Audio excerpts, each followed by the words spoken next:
Acho que tudo na existência tem um pouco de verdadeiro e um pouco de ilusão. Hermes já falava isso. O movimento hermetista sempre comungou desta ideia. O Tao também, né? No taoísmo há uma frase que diz que aquele que fala sobre o Tao não conhece nada sobre o Tao, porque o Tao ele não cabe em nenhum conceito. Mas quando a gente fala alguma coisa do universo, a gente intuitivamente fala um pouco de verdade sobre ele, mas não na sua totalidade. Quando a gente fala, por exemplo, que a natureza tem uma programação a ser seguida, tem um cronograma, tudo, isso aí é verdadeiro também. A gente não pode achar que a natureza faz as coisas ao léu. Tem uma programação inteligente por trás disso. Mas ao mesmo tempo, a forma que a gente pensa sobre isso é uma forma bastante limitada, entendeu? Porque a existência ela é feita sob infinitas possibilidades. O filósofo Liu Gura, ele fala que a consciência divina, ele usa o nome de Deus porque é o que é mais compreensível para as pessoas, mas cabe qualquer nome. A consciência divina, ela passa por infinitas experiências. Então tudo no universo é possível. Tudo são perspectivas. E a própria experiência, ou a própria consciência, ou Deus, ele está se auto-experimentando. Talvez para ele se autoconhecer, alguma coisa assim. O fato é que a verdade da verdade da verdade que a gente pode atestar é que a gente vive.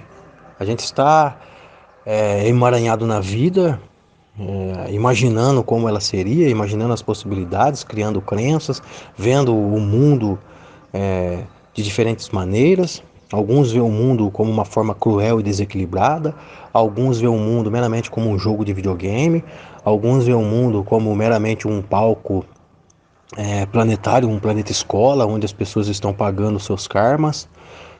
Alguns veem o mundo simplesmente algo caótico que surgiu do nada. Alguns veem o mundo como se Deus, um velho barbudo sentado no trono, tenha feito isso com as próprias mãos, fez o homem do barro. Então são várias maneiras de perceber a existência.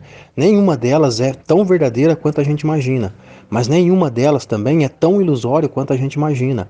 É uma partícula da realidade. Cada um de nós é uma experiência de Deus experimentando a realidade de maneiras diferentes.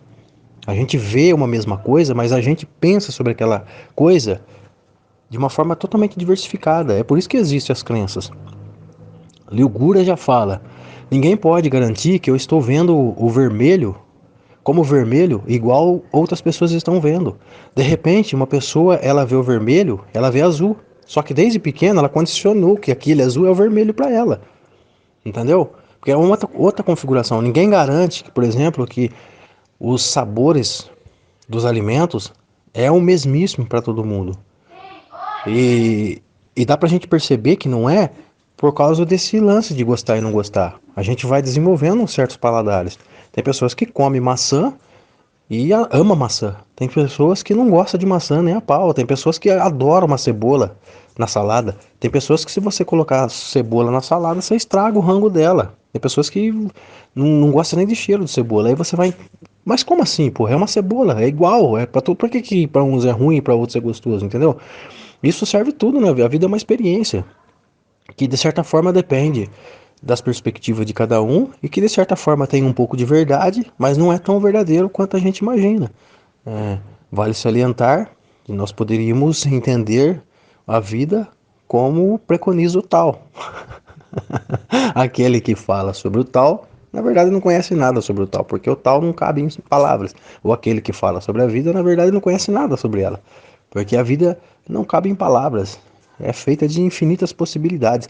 Todas as possibilidades. Se a gente pensar que exista algum mundo onde que lá existam seres humanos que possuem 7 cabeças, 8 braços, têm os dois sexos ao mesmo tempo e que eles cagam pela boca, isso é possível. Eu não posso falar que isso não existe, porque o universo é feito sobre infinitas possibilidades. Então todas as coisas no universo são possíveis, que é a experiência de Deus, experimentando sobre várias maneiras. E o Guru é mais radical ainda, que ele fala assim que um serial killer é uma experiência de Deus. Deus experimentando ser um serial killer. O desequilíbrio é uma experiência de Deus. O que está em pleno acordo com o hinduísmo. É Shiva, né? A deusa da construção e da destruição. me fala que Shiva, ela constrói todas as coisas perfeitamente.